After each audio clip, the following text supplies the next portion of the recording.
In the wind-swept 9th and 10th centuries, a quiet revolution began across the cold, rugged shores of Scandinavia. Christian missionaries, journeying from the British Isles and the Frankish lands, stepped ashore bearing more than faith. They brought the written word parchments filled with Latin script tools of diplomacy and customs from the courts of Europe. These men of the cloth were more than preachers. They were cultural ambassadors, carrying with them a new worldview. But their task was not easy. Among the Norse, fierce in tradition and loyalty to the old gods, change was met with caution. At first, conversions came slowly isolated to traders, exiles, or nobles who had walked the courts of foreign kings. For many, baptism was not a spiritual awakening, but a pragmatic step toward political alliances and trade. Yet, even in its infancy, Christianity planted seeds of transformation. The first churches, often little more than timber halls with wooden crosses, rose beside sacred groves. Latin prayers mingled with the sound of the sea and the Norse wind. And in this subtle collision of faiths, a new chapter for the North began.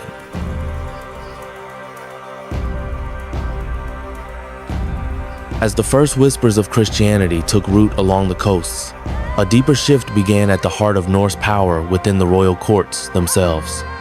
Kings like Harald, Bluetooth of Denmark, and Olaf Tryggvason of Norway stood at the crossroads of tradition and transformation. These were warriors, statesmen, and visionaries men who saw Christianity not just as a faith, but as a powerful tool of diplomacy. For these rulers, the cross offered more than salvation. It offered alliances with Christian monarchs, access to European trade, and a new sense of divine legitimacy. Harald Bluetooth famously erected the gelling stones, proclaiming his Christian faith alongside his royal deeds. Olaf Tryggvason, bold and zealous, carried missionaries with him and demanded conversions throughout Norway. In the halls of kings, where swords once settled disputes, now came bishops with books and scrolls. These royal conversions rippled outward. When a king changed his gods, so too did his warriors, his court, and his people.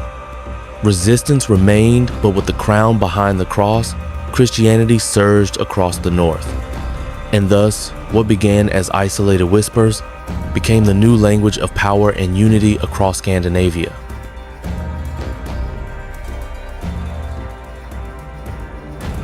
But not all welcomed the new faith. As kings bent the knee to Christ and bishops walked the halls of power, many among the common folk held fast to the gods of their ancestors. In hidden valleys and forested hills, old rituals endured. Fires still burned in honor of Odin.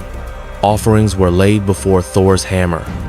The Christian god was foreign, distant spoken of in Latin, and cloaked in foreign customs, but the old gods, they had walked with the people for generations. Resistance flared. In parts of Norway and Iceland, pagan chieftains rose in rebellion. Sacred groves became battlegrounds. Temples were defended with axe and shield. Some missionaries were driven out or worse, and in the eyes of many, the destruction of their sacred sites was not salvation, but sacrilege. Churches were built where temples once stood stones pulled from one faith to build another. Yet, even in resistance, the Norse world was changing. For every grove cut down, a church bell rang in its place. And slowly, painfully, the old faith gave way not in silence, but in struggle.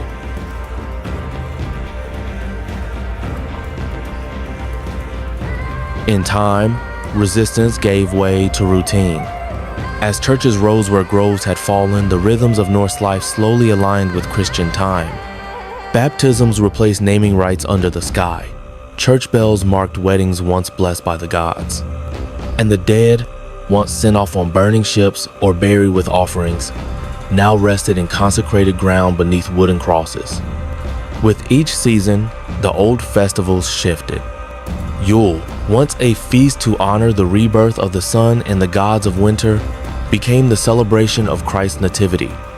Spring's fertility rites were rebranded in the name of saints.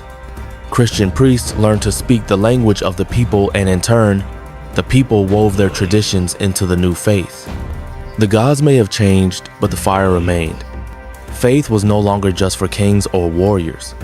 It lived in the kitchen hearth, at the market, in lullabies sung to children. Slowly, almost imperceptibly, Christianity was no longer foreign. It was home. As Christianity reshaped daily life, it also redrew the political map of the North.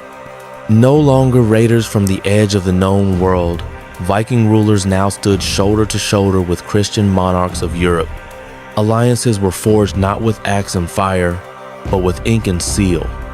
Latin became the language of law and diplomacy. Viking kings learned to write, to read, to rule not only by sword, but by scroll. Coinage replaced barter, written laws codified justice, titles like king, duke, and count replaced jarl and chieftain. Across the seas, Norse envoys walked the marble halls of Frankish courts. Bishops corresponded in Latin with Rome. Churches linked kingdoms. Marriage alliances united royal families. The world of the Vikings was no longer isolated. It was European. And in embracing this new identity, they did not lose their power, they reshaped it. The Norse had once crossed oceans to conquer. Now they crossed borders to rule. For generations, the Viking name struck fear across the coast of Europe. But with the cross came change not only in temples and titles, but in values. As Norse kings embraced Christianity, a silent transformation began. Raiding fellow Christian lands, once a mark of strength, now became a sin. The axe, once lifted in glory, now weighed heavily with guilt. Kings who had once set sail for plunder began to outlaw the very raids that built their thrones.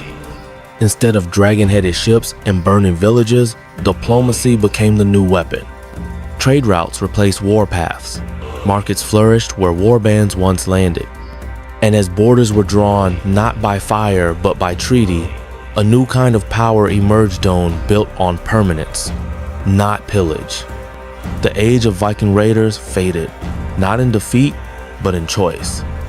The sword was sheathed, and the pen, the seal, and the prayer took its place. As raiding gave way to rule, a new power rose alongside the crowned church. No longer just spiritual guides, bishops and priests now sat at the tables of kings. Their voices shaped royal policy, advised on justice and blessed treaties. Churches became more than houses of worship. They were schools, courthouses, and centers of record. Where once laws were spoken and remembered by skalds, now they were written preserved in Latin on parchment and sealed with the authority of both king and bishop. Monasteries turned into hubs of administration. Priests became scribes, teachers, and judges. Across Scandinavia, the church helped knit together scattered clans and warring jarls into unified kingdoms. Power was no longer measured only in warriors, but in words, scrolls, and scripture. The old oral traditions gave way to written law, and in the quiet cloisters of the church, the foundations of modern governance were laid. The sword and the cross had once clashed. Now, they ruled side by side. By the 12th century, the world of the Vikings had changed forever. The longships no longer carried raiders, they carried pilgrims, traders, and kings. The wild, sea-roving clans of the north had become part of Christian Europe, bound not only by faith, but by law, language, and lineage. But the Norse spirit did not vanish.